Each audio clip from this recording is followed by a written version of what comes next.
فأصبحتم بنعمته إخوانا، وكنتم على شفا حفرة من النار فأنقذكم منها. كذلك يبين الله لكم آياته لعلكم تهتدون. ويقول عز وجل: وقضى ربك ألا تعبدوا إلا إياه وبالوالدين إحسانا إما يبلغن عندك تنهرهما وقل لهما قولا كريما واخفض لهما جناح الذل من الرحمة وقل رب ارحمهما كما ربياني صغيرا. صدق الله العظيم. ليكون بكل أعضائه نموذجا إنسانيا مشرفا للعمل الاجتماعي لبلدنا الحبيب ميت غمر وشعبها العاشق لترابها حتى النخاع. فأهلا ومرحبا بكم بين إخوة لكم بادروا بقواعد هذا البناء الشامخ بيت العيلة الغمراوي، والذي نسعى بكل ما أوتينا من قوة وإرادة لأن نعلي بنيانه وأن نرفع شانه بفضل الله ثم تلاحمكم وجهودكم.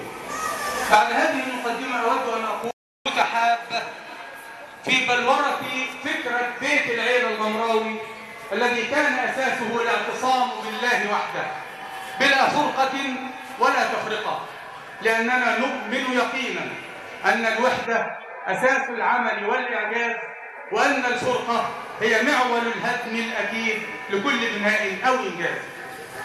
ومن هنا نشأت الفكرة التي تجمع حولها بلا تفكير ولا تردد هذا الجمع من النخب الغمراوية لرأب الصدع وإصلاح ما أفسدته العهود الماضية من العلاقات والأخلاق، وبث روح التعاون والإيثار الذي تجلت أكثر ما تجلت في مشهد انتخاب مجلس الإدارة من أعضاء الجمعية العمومية لبيت العيلة، والذي جاء جميعه بالتزكية وبالإجماع من جميع الحضور في يوم مشهود في سابقة هي الأولى من نوعها في تاريخ العمل الاجتماعي والتنموي.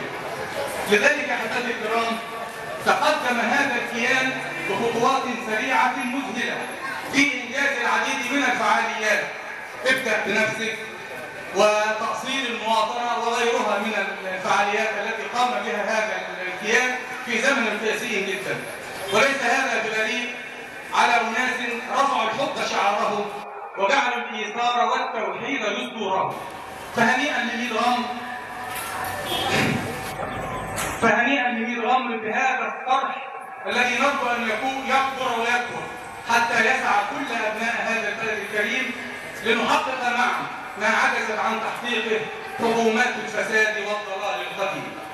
ومن هنا من هذا المنطلق أنتقل بحديثي عن سبب اختياري لآيتي سورة الإسراء وبالوالدين إحسانا. وهو أمر بديهي أن تبدأ العائلة بنفسها لتكون قدوة ومثلا لغيرها في تكريم الآباء والأمهات الذين شرفهم الله سبحانه وتعالى بالتكريم